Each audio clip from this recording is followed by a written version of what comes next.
Britain ने पहली बार अपने छठी पीढ़ी के लड़ाकू जहाज टेम्पेस्ट को लेकर बहुत बड़ा खुलासा किया है और ब्रिटेन के इस खुलासे के बाद पूरी दुनिया हैरान है। लेकिन इस खुलासे के साथ ही ब्रिटेन ने एक बार फिर से यूनाइटेड किंगडम के सबसे एडवांस छठी पीढ़ी के लड़ाकू जहाज टेम्पेस्ट की परियोजना में शामिल होने का न्योता भी दिया है। दरअसल ब्रिटेन ने बहुत बड़ा खुलासा किया है कि टेम्पेस्ट लड़ाकू जहाजों का रडार सिस्टम इसकी सबसे बड़ी खासियत होगी।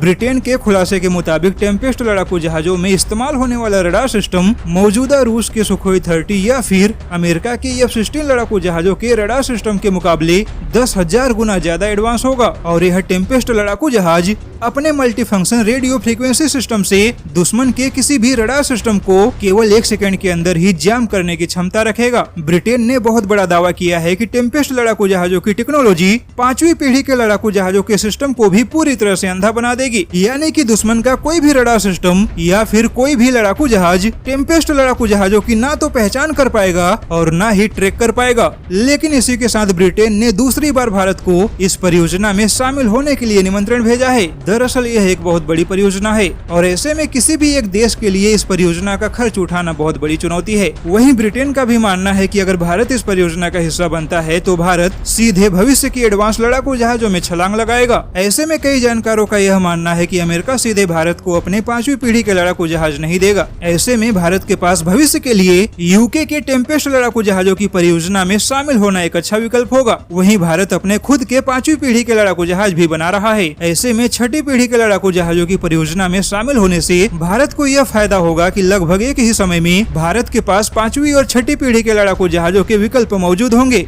जो कि चीन और पाकिस्तान को किसी भी मोर्चे पर पल भर में धूल चटाने की क्षमता रखेंगे। हालांकि अभी तक भारत ने ब्रिटेन के इस प्रस्ताव का कोई जवाब नहीं दिया है, लेकिन टेम्पेस्ट लड़ाकू जहाजों की परियोजना में शामिल होने के लिए भारत के पास अभी 2 से 3 सालों का समय है।